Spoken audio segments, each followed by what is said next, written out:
AG entertainment की धमाकेदार प्रस्तुति। डीजे मनीष रक्सौल।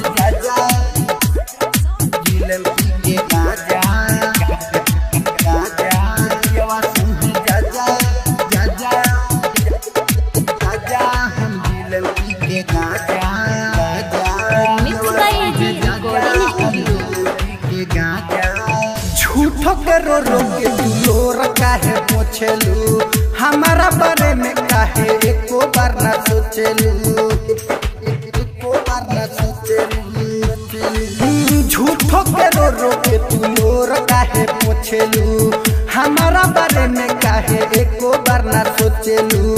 क्रिया तू खाई हो दिल भुलाई हो, कवना जन्म के तू दे दिल साजा। तू पियवा संगे जाजा हम जिलम पी के गाजा, तू पियवा संगे जाजा हम जिलम पी के गाजा।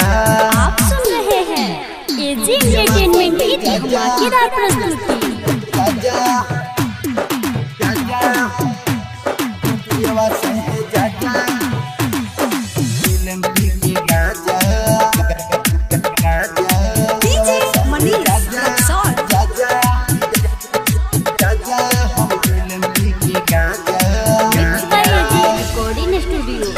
जनों से ज्यादा तोहे प्यार कैनी, तब हुना पगली तू हमर भइली, तब हुना पगली तू हमर भइली। जनों से ज्यादा तोहे प्यार कैनी, तब हुना पगली तू हमर भइली। का करी कहाँ जाई दे दो जहर खाई, जाके तू हमालू टत रही माजा। तू पियवा संगे जाजा हम जिलम पी के गाजा, तू पियवा संगे जाजा हम जिलम पी के गाजा, तू पियवा संगे जाजा हम जिलम पी के गाजा। आप सुन रहे हैं एजी एंटरटेनमेंट की धमाकेदार प्रस्तुति। जाजा जाजा तू पियवा संगे जाजा जिलम पी के गाजा।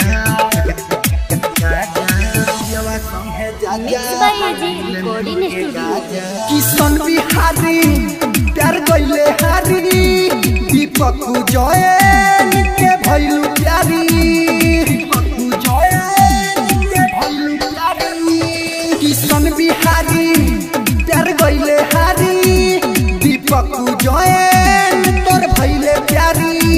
रोए सुनील सजनवा लागे ना कहीं मनवा, दोसर के अपन बनाई लेलू राजा। तू पियवा संगे जाजा हम जिलम पी के गाजा, तू पियवा संगे जाजा हम जिलम पी के गाजा, तू पियवा संगे जाजा हम जिलम पी के गाजा।